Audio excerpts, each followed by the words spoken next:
City Hall. Would you please join me in the Pledge of Allegiance? I pledge allegiance to the flag of the United States of America and to the republic for which it stands, one nation, under God, indivisible, with liberty and justice for all. Thank God for that. And could we have a roll call, please, Kathleen? McCampbell, Scott, Here. Wilson, Davidson, Here. Fleming. Here. Thank you.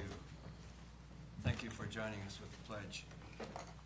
First item on the agenda is the consent agenda. All matters listed under item 1, consent agenda, having been considered, are considered to be routine by the City Council and will be enacted by one motion.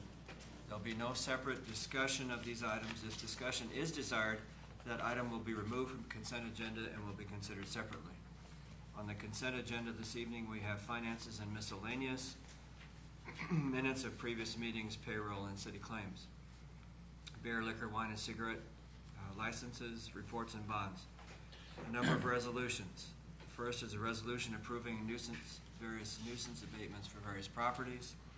Second is the resolution approving final acceptance, final payment, and release of retention monies for the 2015 Division Street reconstruction in Silgan Turn Lane from the RISE grant, RM 0977-643-7029. The third, a resolution approving interlocal agreement between the City of Burlington and Des Moines County for the 2016 Burn Justice Assistant Grant, a JAG Grant Program Award. Number 4 was a resolution approving an extension of the 2014 and 2016 interchange of employee agreement between the City of Burlington, Iowa and the Burlington Community School District. Number 5 is a resolution waiving requirements for a lot width as allowed in Chapter 170.80.105 of the zoning code of a property located at 2750 Florence Avenue, Burlington, Iowa. Number 6 is a resolution approving an amendment of access agreement with Max Convenience Stores, LLC for granting access to the subject premises for the purpose of locating a remediation station and conducting environmental investigation and remediation work. We're setting July 5th as a public hearing for consideration of a permanent encroachment agreement with CMM Company, LC, for encroachment in the city right-of-way at 101 Valley, Burlington, Iowa, and we have 3 appointments, so 4 actually. Animal Hearing Board, Melinda McCampbell; the Low Rent Housing Agency, Tammy King; Renewable Energy Commission, Jerry Rignan and Dan Wishmeyer. Is there anyone from the audience who wishes to have any of these items removed for discussion? Seeing none. Council, do you have any? None for me. Seeing none. I'll entertain a motion. Your Honor, I have a motion to approve all listed under item 1 consent agenda. Second. We have a motion and a second to approve the consent agenda. Kathleen? Scott, Aye. Davidson, Aye. Fleming. Aye. Motion is carried. Okay, we're moving to a public hearing section. This is the time set for hearing consideration of an ordinance rezoning a portion of 2400 Sunnyside Avenue to include a planned unit development overlay zone entitled Arborview Estates, PUD. Publication has been made in the Hawkeye as prescribed by law. Those for or against may be heard at this time. And Eric, you have an introduction. Yeah, this is a request to rezone a portion of property located north of the Zeisers Greenhouse, which is on Sunnyside, 2400 Sunnyside. This portion would have be north of that and with access connecting to Cliff Road. The request brought forward is to allow for residential development within this area and allow zero lot line development, which we've discussed in the past. It's not currently in our code, so to allow that, it would have to go through the PUD requirement. Some of the provisions of the zoning, the PUD for this was all properties within the development shall be designated as R1 single-family residential. Dwelling shall be allowed as single-family housing with single-family attached housing allowed on the south side of the development area, just on the north of the Zeisers greenhouse area. Attached housing shall be allowed up to 2 attached units, essentially a duplex condo or duplex townhouse type structure. One side of a unit shall be allowed to have a wall directly adjacent to a property line and may be attached to another unit of the same structure. So each unit would be on its own individual lot. A maximum of 14 attached units shall be allowed within the development and should be located on the southern border. The bulk regulations shall follow R1 standards except as allowed as follows. Allowed attached housing shall be on a lot no less than 7,000 square feet. Side yard setback for the yard where housing is attached should be allowed to be 0. And lot width for allowed attached housing shall be a minimum of 50 feet. Minimum 15% open space shall be provided. Compatible architectural character shall be throughout the development, and stormwater management shall be planned for, which comes forward at the plating process. This did go to the Planning Commission on May 17th, and the Planning Commission voted 3-0 with 1 abstain to recommend approval of the requested rezoning to council, with the condition that the future land use map be updated from commercial to lower density residential. The approval was based on the request of the applicant, the plan to develop an infill residential site, the size of the lots proposed, the type of housing planned within the development, and the need for various housing types as identified in the Housing Needs Assessment Plan and conformance to the comprehensive plan. As part of the development, the property to the south is zoned C1 limited commercial where the Zeisers landscaping is. The other property surrounding it is zoned R1 single family residential. On the south side of Sunnyside is R2 single family transitional. The lots directly to the west on Subilby, Gertis, in this area, all are more representative of R2 lot size, being approximately 60 to 65 feet in width, 6,000 to 9,000 square feet in area. Would be pretty similar to the size of the zero lot line development lots. Currently, a lot of those are less than what our R1 standards are currently. As part of the PUD, they are required to submit a concept plan. This isn't a plan to move forward with development, but a concept on what they're looking or proposing. Would still have to go through the preliminary and final plat process, which hasn't been submitted to date. So this is more of a concept of what they're looking to do. It does show the 14 units on the south side of the planned road in off of Cliff Road being zero lot line development, with larger lot single-family homes to the north of that, ranging from 0.4 acres to 0.75 acres, which is 2 to 3 times larger than what our minimum R1 standards are. They are showing a public street with a small cul-de-sac on the east side, and then a planned road connecting to the north, which would connect up to the land to the north and allow future connection through this property. And connection back to Cliff Road, potentially back to Bittersweet. That owner doesn't have any plans at this time to develop, but our code does require or request that any cul-de-sacs are minimized and plan to connect to future development areas so that we don't have a bunch of dead-end roads. Whether it develops in the next 5 years or 20 years or 30 years down the road, at least that opportunity is there to allow future connection of roadways. So. Again, this would have to go through the preliminary plat process, have a plan for stormwater and drainage for the area, and then go through the Planning Commission, City Council for that. This is simply the first step in their request to move forward with the development is the rezoning, and essentially the rezoning would allow the zero lot line development on the south side of this planned roadway, and then the rest of the development would have to meet R1 standards. So.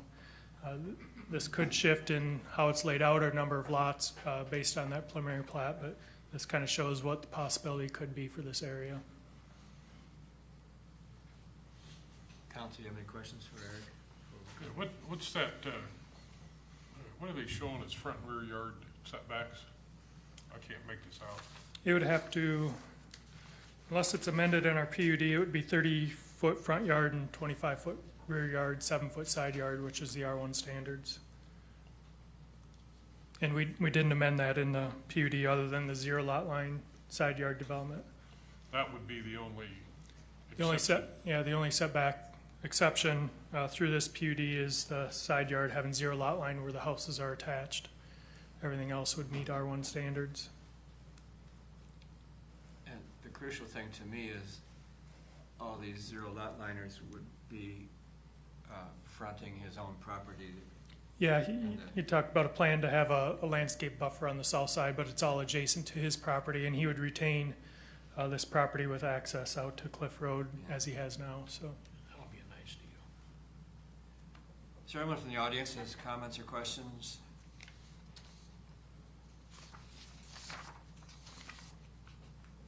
Seeing none?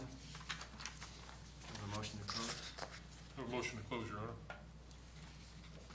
Second. Second. We have a motion and a second to close the public hearing. Kathleen? Scott, Aye. Davidson, Aye. Fleming. Aye.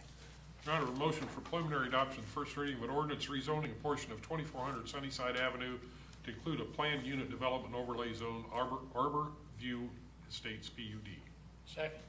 We have a motion and a second to approve the first reading. Kathleen? Scott, Aye. Davidson, Aye. Fleming. Aye. First reading is approved. It has 2 more readings to go through. Okay. Next public hearing is the consideration of the City of Burlington Neighborhood Stabilization Program, 08 NSP 003, 11 NSP 003. Ah, hi, Sarah. I'm Sarah Hecox. I'm the grant administrator with the Southeast Iowa Regional Planning Commission, and the state requires us to have a public hearing for comments from the public, and then also to update the council on our Burlington Neighborhood Stabilization Grant.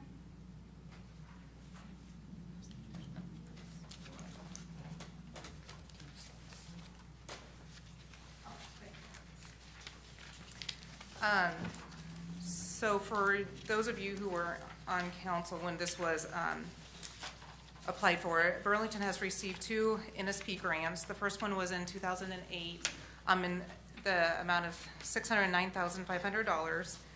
To date, we've done 10 projects, 3 redevelopment projects, 4 demolition projects, and those have remained green space. Most of the neighbors have bought the lots, and then 3 rehab projects. I didn't include the addresses, but you guys should have the addresses of the different projects that we have completed. And then in the 2011 grant that the city received, it was in the amount of $452,120, and we've done 6 projects to date with this grant, 1 for down payment and then 5 with redevelopment.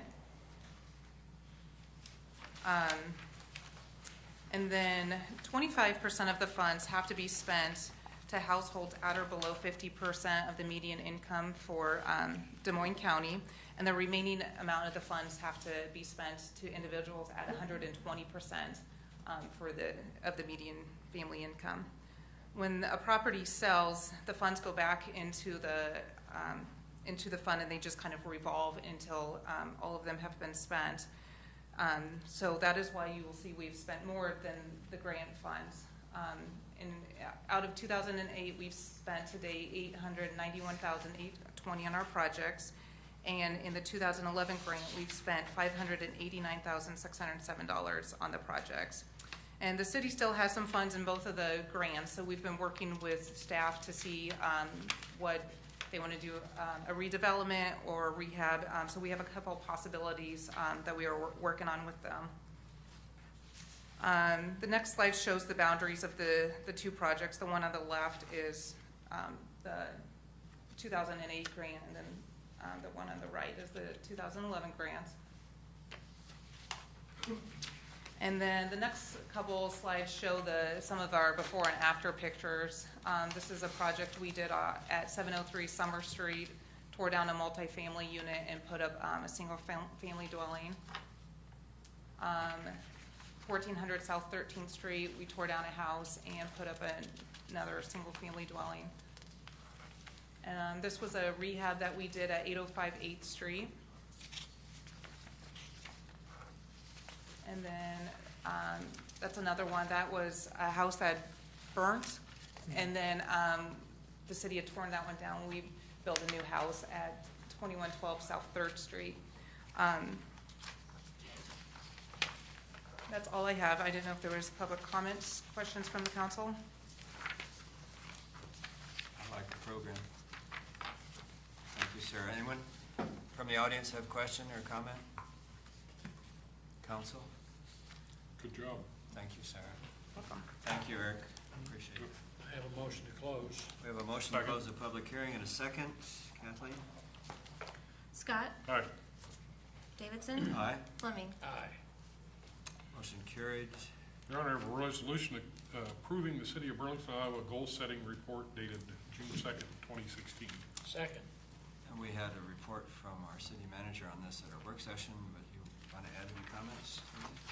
Just a reminder, this was, we do this about every other year. We did the goal setting a little over a year ago. The desire was to try to get it closer to the beginning of the newly seated council after an election. So it's a little bit sooner than it has been in the past. The process has taken a couple of months, taken input from department heads that the council at least had that as some, along with their own comments, to take into account as they reviewed major accomplishments that have occurred over the last couple of years, some issues, concerns, opportunities that are available on a community level.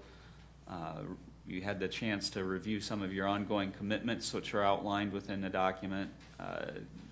You spent a significant amount of time determining what would be new priority projects or programs to work on, and also took the time to review some organizational effectiveness things that you'd like to see worked on over the course of the next 2 years. When it comes to the new priorities that are outlined, you had 3 that you put a focus on to.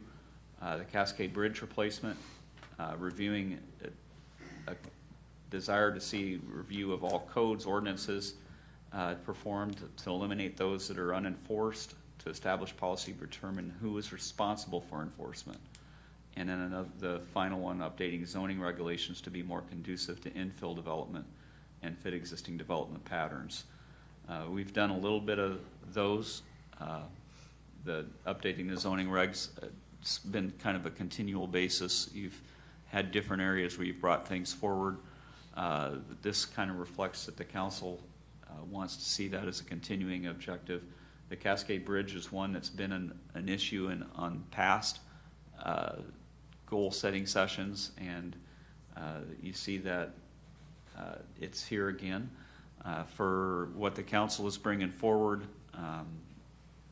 with the ongoing issues or commitments along with these 3 new priorities, these are not necessarily the only things that you'll work on or the city will work on over the course of the next couple of years, but it's designed to try to put some focused attention on some priority issues that you want to make sure that at least get considered over the course of the next 2 years.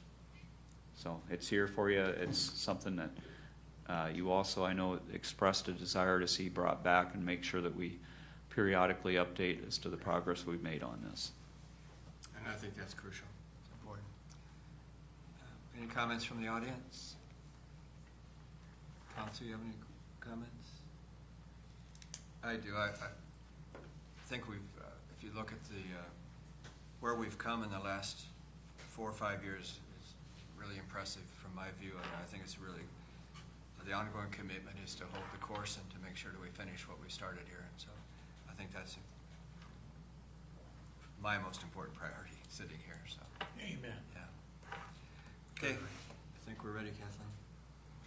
Scott. Aye. Davidson. Aye. Fleming. Aye. Motion is carried. Your Honor, a resolution awarding contract for the 2016 Cascade Watershed Sewer Separation Project Phase 2. Second. And come on down, Ryan. Council. This project is the ever-ongoing sewer separation within the city of Burlington as required by the consent order with the DNR. This is phase 2 for storm sewer construction within the Cascade sewer basin. On June 8th, we had a letting with 3 construction companies bidding, Phi Excavating, Solsco, and Langman Construction. Of the 3, Phi Excavating was the low bidder at $436,403.55. With that being the case, we recommend that a contract be awarded to Phi Excavating of Sperry, Iowa in the bid amount of $436,403.55. Money on hand is $602,000 in the sewer fund for the Cascade sewer separation. The engineer's estimate was $507,000. Questions, council? Anyone from the audience have questions or comments? Anything else, Ryan? It's just good to see that this bid's coming in much lower than the engineer's estimate, and we've got enough budgeted for it. Yeah, that's good. And it's nice to see competition. Yeah, And yeah, Yeah. it's that too. that too. Okay, hearing no comments or questions. Kathleen? Scott, Aye. Davidson, Aye. Fleming. Aye. Thank you, Ryan. Motion carried. Now's the time set aside for comments from the audience. Anyone who has comments or questions about something we have not already discussed, you come to the podium and give us your name and address, and we'll listen. Hey, I'm John Freeman, 116 Greenbrier. Want to take this opportunity to give a special invitation to the council and the city people that are working to bring you up to date on the depot. And, yeah. Can you put that up, Jerry? Okay.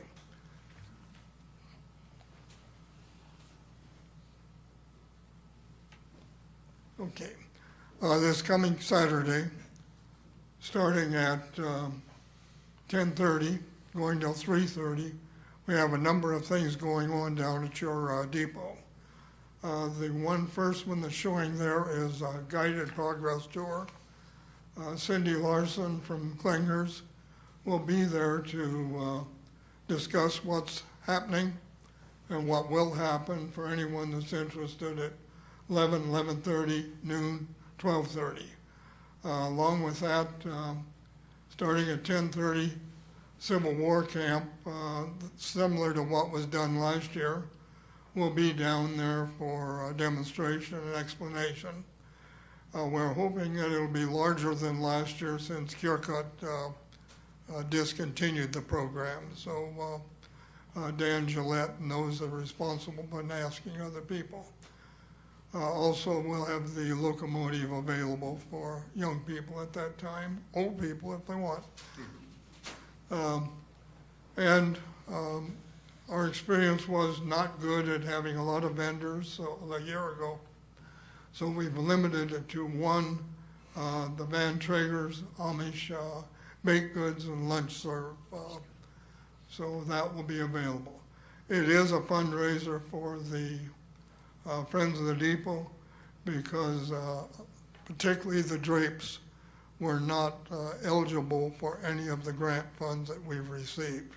So we're trying to do that separately to dress the great room up. So would appreciate any one of the viewing public and the council and city people to be down there, and we'd let them know what's happening. Any questions? 10:30. Is that what you said? You Okay, said thank 10 you. You said 10:30, Don? You said 10:30, is that what you? 10:30 will be set up to go. Thank you. Thank you. Thank you. Anyone else from the audience? Council, you have any final comments? Not tonight. Not tonight. No? Staff? I think the one thing that I would like to mention, we've been working on the 3rd and Washington parking ramp. That they did a significant amount of work there, replacing some tension rods, tension cables. They ended up finding more broken in there than what they had anticipated. You want to give an update on that because you're going to do better than I can. Okay, so the 3rd and Washington parking deck, our repair project originally accounted for, it was 5 broken post tensioning tendons. Once they actually got the deck opened up, those tendons were in pairs, and there was an additional location, well, actually 2 additional locations where tendons were broken, and one of our suspected locations was just a surface failure. So we're up to 12 post tensioning tendons that needed to be repaired, up from that original 5. So with the course of the project, it's a substantial increase. It's right around $20,000 increase based on the repair of those tendons. So between the original budget and the budget that was getting pulled from the 6th and Washington parking lot, we're still within the available monies, but that the improvements at 6th and Washington probably aren't going to be happening. unless they're funded through a different source. Okay. But you still have some additional work that needs to be done? The ceiling will, the parking deck, the top deck is closed again to have the ceiling actually completed. And then it was brought to my attention by the city manager that there's some, a beam underneath that's substantially rusty. There's quite a bit of surface rust on it. The contractor's going to be taking a look at it tomorrow and shooting a price for that change order. See if that's something that we can deal with presently, or what the situation is there. So there may be a little bit more work to do there. Yep. As far as the second parking ramp, and I think we're still looking to put together some modifications to the work to be done, so that you could maybe get this entry a little bit easier to get into. Anyway, that's what I asked Nick to talk with you a little bit about too. Okay. Well, one of the big things at 6th and Washington, the surface there is obviously not in very good shape, but looking at the parking lot, one of the almost biggest issue is the entrance to it is really steep for passenger vehicles. In order to address that, and from an ADA compliance standpoint, we would have to flatten that grade out, which would require adjusting the elevations within the parking lot as a whole. So that's something that we'll take a look at as far as price potential, a few different options on surface types.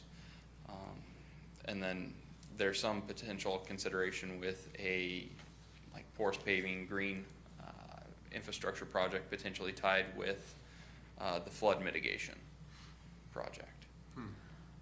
So, Hit all the bullet points for you? sure, I think you did. So I think the biggest thing is that we don't have funds for this project essentially at this time. It was a budgeted project for this next year. We've already used up all the funds that we had identified for it. From a staff perspective, well, I don't know about a staff perspective. From my perspective, There you go. as we move into this next budget cycle, if there are some funds that become available, I'd like to see if we can't get them directed to this project as one that we'd budgeted to do, but don't have the funds right now identified for. But I don't know if we'll be able to do that. It may just come around as something that is in the following CIP plan to be addressed. Yeah, this parking lot's been attempted to be on the CIP for 5 or 6 years now, I think. Yeah. So finally got some funding towards it, and another project ended up having to utilize it. So we can't always do everything that we want. We can't even always do what we have budgeted to do, so, It doesn't have to be a real high priority. There's not very many people that park there. yeah. That's not because of condition. Yeah, understand. So it's one that that's one that we just know that we're not in a position to make happen right now, and we'll have to figure out if there's a way to make it happen moving forward. Thank you. Thank you, Ryan. And I didn't have anything else. Oh, wow. Chief, that was pretty impressive. Go ahead. I do, well, since you say that, now I can, I'm sorry, Chief. yeah, I'm gonna be one of those who's gone next week, to the training out in Maryland, and then we have our family vacation the following week, so I will not be here the next 2 sessions, so. We can Well- really do things then. We're not sure that we're gonna throw Nick on the spot here. I think we're gonna rely on Stephanie this time around, yeah, Oh, boy, okay. All right, that's it. I told him the honeymoon was over. okay, hearing none others. We ready, Your Honor, I move that we adjourn. Second. Kathleen? Scott, Aye. Davidson, Aye. Fleming. Yeah, aye. Okay, we're adjourned. God bless you and God bless Burlington. Now I have to go to that basement. Yeah, I'm sorry, Bob.